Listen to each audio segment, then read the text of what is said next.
what if you walk into class tomorrow and your teacher hands you an essay that's due in like a week? But you start it now because you don't want to procrastinate, right? Then you don't even get past the first line because you're stressing over what are the perfect words to choose, and should I put this there, and does this need a comma or a period, and you're looking up all this grammar shit.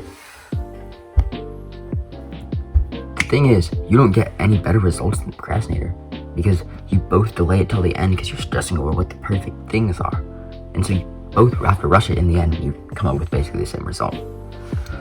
So procrastination is basically the same as perfectionism. Perfectionism is the same thing as procrastination, especially when it comes to things like a random essay at school.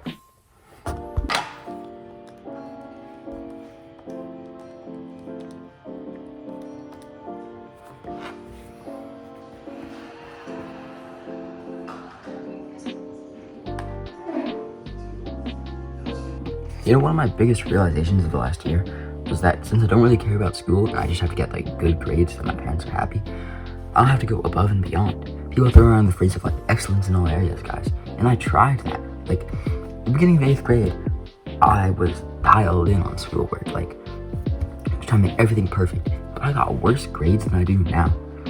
It was when I stopped caring about schoolwork as much that I got better grades, and I stopped trying to be as much of a perfectionist about it. I have a whole guide on procrastination, but if you don't even know you're procrastinating, you're fighting a whole different battle, because it's just like the difference between optimizers and maximizers. You probably don't know what that is, but basically an optimizer is like somebody who optimizes for the perfect routine, right? So they have to get this perfect amount of sleep. If they don't get sleep down to the exact minute, then they're screwed. Their whole day's ruined, and their schedule has to be aligned exactly like this. If they don't wake up at 6 a.m., then they're just done.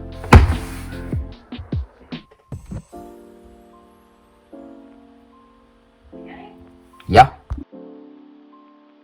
Sorry about that, my mom had to talk to me. Basically, optimizers, like, they have to make everything perfect. Basically, a perfectionist. Maximizer is somebody who maximizes the amount of work they can do. So, they still get good sleep, but throughout the day, they're maximizing their output towards one thing. And so then they aren't really stressing over sleep, but they still get good enough sleep. They still have a sleep schedule. But if they have to wake up a little bit earlier to do something, that's fine. And it doesn't really throw them off. They're fine with that. So, you don't need to be excellent in all areas. You just have to focus on like the 1 to 2 areas that you really care about. And then just do the bare minimum in the areas that you're in for subpar reasons, like school. Like the areas that you're in, but you don't really want to be in. Those areas you just don't really have to care about. Like, you just you did the bare minimum to like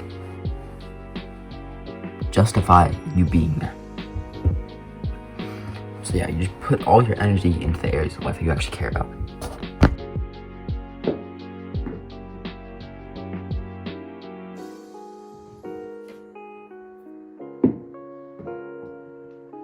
Now this seems really contradictory. Perfectionism is actually still good.